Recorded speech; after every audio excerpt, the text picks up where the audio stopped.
Hello दोस्तों, स्वागत है मेरा यूट्यूब चैनल में। और आज हम लोग डिस्कस करेंगे जीएसटी रिफंड का क्या क्या स्टेप्स होते हैं। जब भी आप जीएसटी रिफंड के लिए अप्लाई करो तो क्या क्या स्टेप्स फॉलो होता है ताकि आपको रिफंड मिल जाए।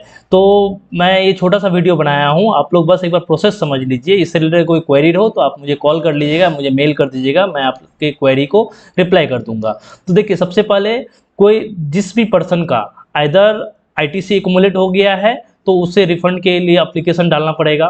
अगर आप रिफंड के एप्लीकेशन फाइल करते हैं जो कि RFD 01 होता है, RFD 01 में सबसे पहले रिफंड का एप्लीकेशन आपको फाइल करना पड़ता है इन जीएसटी पोर्टल। इससे रिलेटेड भी मेरा एक वीडियो बनाया कि RFD 01 कैसे हम लोग फाइल करते हैं जीएसटी पोर्टल पे।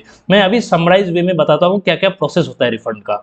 तो RFD 01 आप फाइल करोगे, उसके बाद आपका फाइल जो सेंट्रल गवर्नमेंट के पास, सेंट्रल गवर्नमेंट के जो ऑफिसर है उसके पास, या स्टेट गवर्नमेंट के जो ऑफिसर है उसके पास, डिपेंड करता है कि आपका जुडिशनल ऑफिसर कौन है, उसके पास फाइल जाएगा।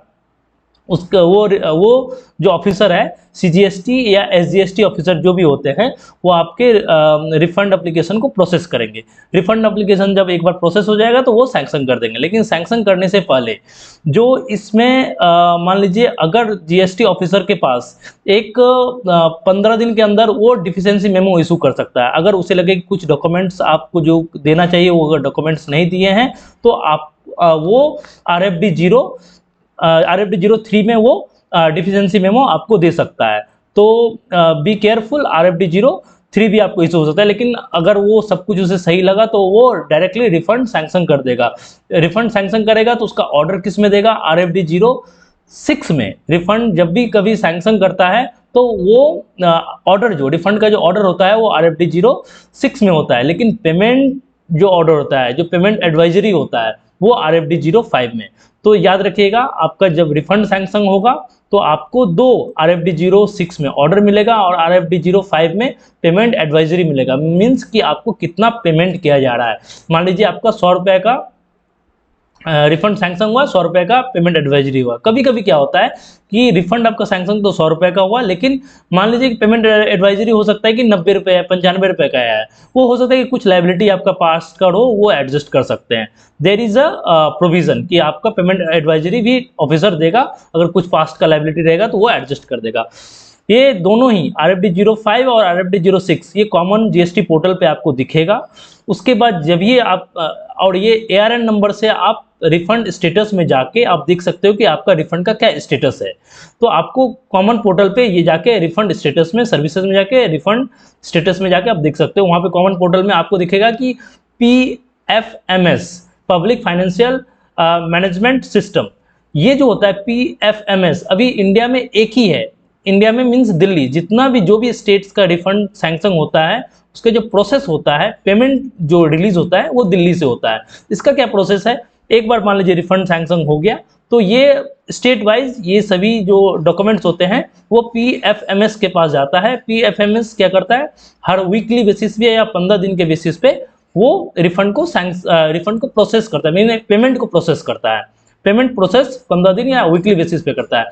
ऐसा नहीं कि आज रिफंड सैंक्शन हुआ तो आज ही ऑफिसर उसको दे सकता है PFMS के पास। उसमें एक वीकली एक टाइम होता है, उसी दिन देना पड़ता है। तो PFMS के पास जाता है। PFMS क्या करता है? फिर उसको बैंक वैलिडेशन करता है। बैंक वैलिडेशन करके रिफंड को फिर प्रोसेस करने के लिए भेजता है। वो भी क्या करता है? पे ऑर्डर के बेसिस पे, बिल का जो पे ऑर्डर होता है, पे ऑर्डर के बेसिस पे प्रिंसिपल ऑफिसर को देता है। फिर प्रिंसिपल ऑफिसर को पेमेंट करता है और फिर बैंक में, हम लोगों के बैंक में वो क्रेडिट हो देता है। ध्यान रखिएगा, इस प्रोसेस में आपका जो मैक्सिमम टाइम लिमिट है वो 60 डे होना चाहिए। 60 डे के एक्सेस अगर आपका होता है तो आपको 6% के हिसाब से आपको इंटरेस्ट मिलेगा। प्लस आपका बैंक वैलिडेशन बहुत इंपॉर्टेंट है। जो भी बैंक में आपका पेमेंट क्रेडिट होगा वो आपके जीएसटी पोर्टल पे वैलिडेट होना चाहिए। अगर बैंक वैलिडेशन फेल दिखाएगा तो आपका रिफंड इवन सैंक्शन हो गया, आपका बैंक में पैसा नहीं आएगा। तो बैंक वैलिडेशन प्रोसेस बहुत इंपॉर्टेंट है। तो ये रहा इन समराइज वे में, सबसे पहले रिफंड एप्लीकेशन फाइल होता है, फिर उसे प्रोसेस किया जाता है, फिर रिफंड सैंक्शन करता है, फिर RFD 06 में ऑर्डर देता है, फिर RFD 05 में पेमेंट एडवाइस देता है। ये कॉमन पोर्टल पर आप स्टेटस देख सकते हैं। फिर PFMS के पास आता है, फिर उसे पब्लिक ऑफिसर उसे पेमेंट करके आपके बैंक अकाउंट में दे देता है। तो ये रहा overall process of refund in GST। मेरे चैनल को सब्सक्राइब कर लीजिए। इससे रिलेटेड कोई क्वेरी है तो आप मुझे मेल कर दीजिए। मेरे डिस्क्रिप्शन बॉक्स में मेरा मेल ID या फोन नंबर दिया हुआ है। Thank you.